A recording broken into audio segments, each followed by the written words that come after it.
The crooked tree stood like a gallows against the dimming horizon, its branches bent and brittle as though they too bore the weight of cruelty. The air was dry, a dusk wind curling dust into little spirals across the barren ground. Bound to the trunk by coarse rope, a young woman hung half-slumped, her wrists swollen, her cheek purpled by a fresh bruise. Her name was Mei Lin, though few in this land ever spoke it. To most she was the widow, a shadow of ill fortune. She had once come here with a husband who dreamed of land and freedom, but death had claimed him, and with his passing her place in the household dissolved into something smaller, meaner. Her husband's kin had blamed her for the grave that swallowed him. Bad luck, cursed blood, they said, and now their punishment was to make her suffering a spectacle. They had dragged her to the edge of town, lashed her to the tree, and left her to the elements, a living warning. Some called it justice. Others, too weary or indifferent, did not call it anything at all. The people passing that evening did not linger.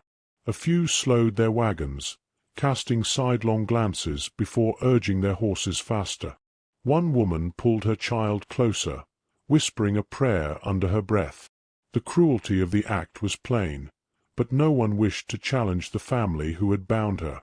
Silence weighed heavier than any rope. Mei Lin lifted her head once, the effort costing her dearly. The sunset spread across the sky in streaks of blood and violet, so much like the embroidered silks her mother had once laid across a table half a world away. That memory stung her more sharply than the ropes cutting into her skin. She had crossed an ocean to find a place where life could be made anew, and now she stood on foreign soil with no one to claim her, no voice to defend her. She could not even weep, for her body had gone too dry for tears. The hush of twilight thickened, broken only by the scrape of cicadas. And then, faintly, came the sound of hooves. From the dust-hazed horizon, a horse approached at an unhurried pace. Its rider sat tall, hat pulled low, a figure cut from the rough edge of the earth itself. His hair, what could be seen of it beneath the brim, was white, the kind of white earned by years, not vanity. His name was Elias Boone, though some in town called him the Old Wolf.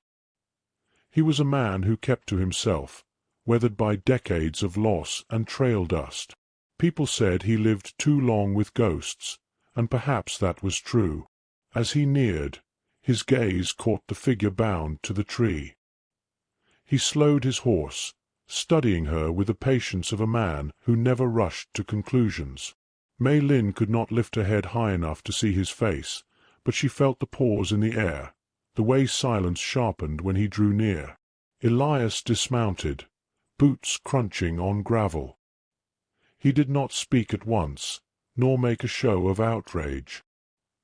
He simply stood there, the brim of his hat casting shadow across his lined features, his eyes narrowing as he took in the ropes, the marks on her skin, the way her chest rose in shallow, stubborn breaths. She expected mockery or scorn. She expected the turning of a back. What she did not expect was the knife he drew, not with menace, but with quiet purpose. The blade glinted once in the fading light before slicing through the rope. The fibers snapped, and she sagged forward, caught by arms surprisingly steady for their years. For the first time in days, Mei Lin felt the ground beneath her feet. Her legs, too weak to hold her, buckled, and he bore her weight without complaint. His voice, when it came, was low and rough-edged, like stone smoothed by river water. "They should be ashamed, not you." The words struck deeper than comfort. They felt like recognition, and that alone nearly undid her. She had been unseen for so long. Elias steadied her with an arm, guiding her toward his horse. He did not ask permission, nor did he command. He simply lifted her with the quiet strength of someone who had carried burdens heavier than bodies. She found herself on the saddle before she could question it. His coat draped around her shoulders, though the night was not yet cold. They rode out slowly, the town shrinking behind them. Windows flickered with lamplight, shadows of people who had seen and chosen silence. No one called out. No one stopped them. The only sound was the soft rhythm of hooves, the creak of leather, and her own breath, still unsteady. Mei Lin dared to glance sideways at the man who had untied her. His profile was carved by time, jaw strong beneath a beard silvered like frost. He did not meet her eyes, not yet. His gaze remained fixed on the trail ahead, as though the act of looking forward was what kept him moving through life at all. She sensed that he was no stranger to solitude, that kindness was not a language he often spoke aloud, but carried deep within him like an ember that refused to die. The prairie opened around them, vast and indifferent. The stars began their slow unveiling, one by one, across the dome of sky. She could almost believe she was adrift in some endless ocean, his horse the vessel, this stranger her unlikely anchor. When at last they reached a cabin set against the low rise of a hill, the night had fully gathered. Elias swung down, then lifted her gently, careful as though she might break. The cabin itself was plain, wood darkened by years of weather, a single lantern glowing inside. He guided her in, sat her down near the fire, and without ceremony began to stir a pot of beans resting on the stove. She sat wrapped in his coat, the smell of smoke and leather enveloping her. Her hands trembled as she held the fabric closer, not from cold, but from the flood of unfamiliar safety. He ladled beans into a tin bowl, set it before her, then sat across the room in silence. No questions, no judgment, just the crackle of flames and the sound of wind pressing against the walls. For Mei Lin, it was the first night in months that did not feel like an ending. It was not comfort, not yet, but it was something just as rare, reprieve. She did not know what tomorrow would bring, or how long this fragile shelter would hold against the cruelty of others. But for this moment, she was no longer tied to a tree. She raised the spoon with shaking hands, tasting food that burned her tongue and filled her belly. Across the room, Elias watched without intrusion, the faintest flicker of something unreadable in his eyes, perhaps recognition of loneliness, perhaps a memory stirring. The fire snapped, throwing sparks against the stone. Outside, coyotes sang to the moon. Inside, two souls, bound not by blood nor by expectation, sat breathing the same quiet air, their silence speaking louder than any words. And as the night settled around them, the story of what had begun beneath that crooked tree was only just unfolding. The morning after her rescue, the town was already stirring with whispers. In a place where news travelled faster than dust storms, Elias Boone leading the disgraced widow away from the tree had become more than fact. It was fodder. At the Mercantile, Mrs. Calloway leaned against the counter, her voice sharp and honeyed in equal measure, retelling the sight as if she had been there herself. "Carried her right off," she said, eyes gleaming, "like she was worth saving." The words dripped with judgment, and those listening nodded, eager to fuel the fire. To them, Mei Lin remained the foreign shadow, marked by bad fortune, and Elias Boone was nothing more than the old wolf, dangerous in his solitude, strange in his choices. Mei Lin did not hear the gossip directly, but she felt it. When she stepped outside the cabin the next day, the prairie air was cleaner than the town's breath, yet she knew eyes lingered somewhere behind shutters and fences, measuring her worth, weighing her right to exist.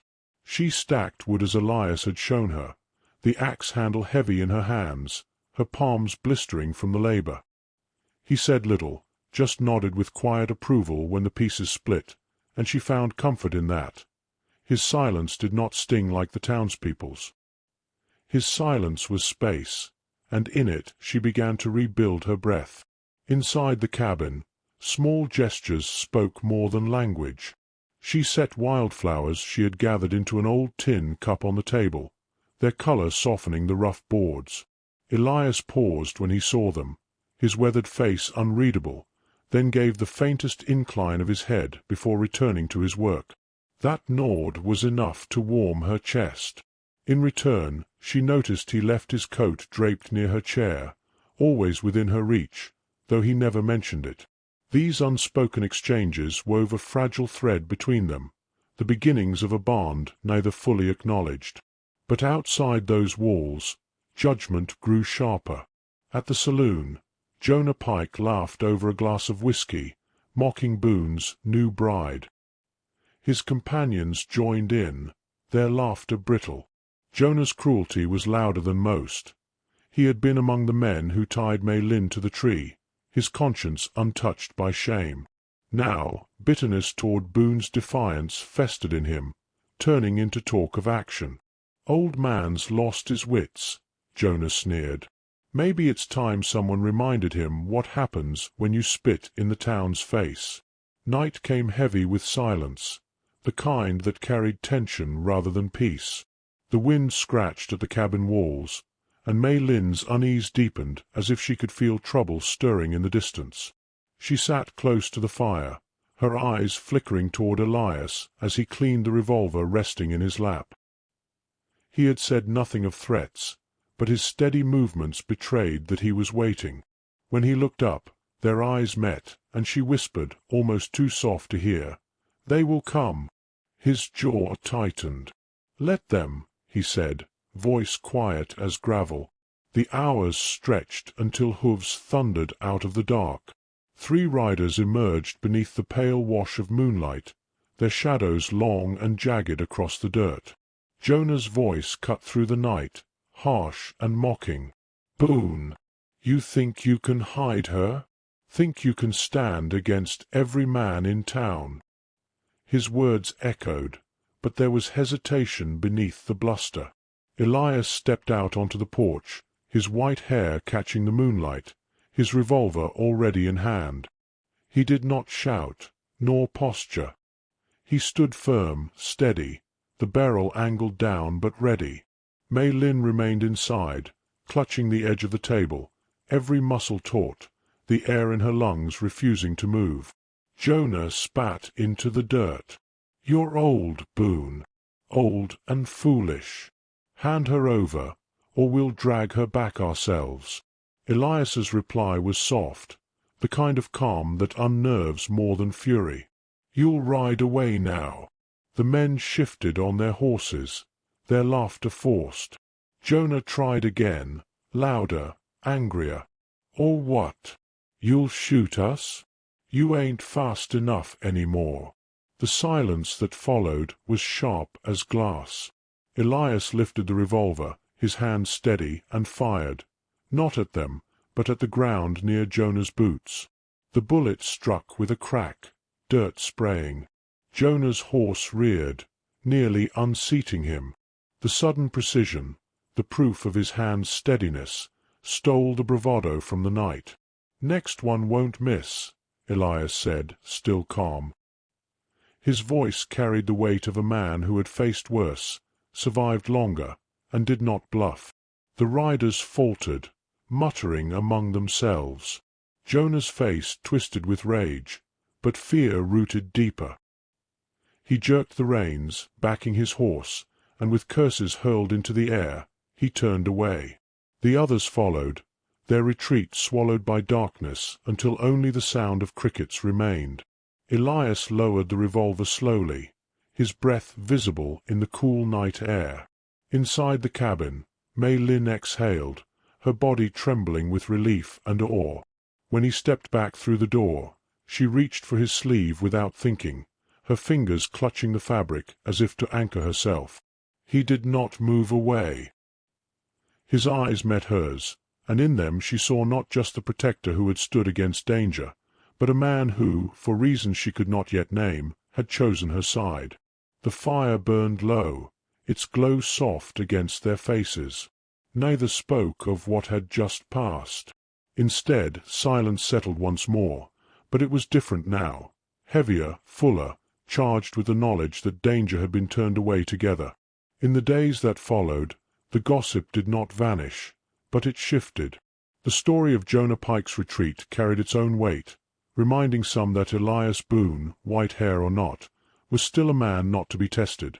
For Mei Lin, walking beside him in town became less a march of shame and more a quiet statement. Heads still turned, whispers still followed, yet she no longer bowed under them. The strength of his presence at her side steadied her spine.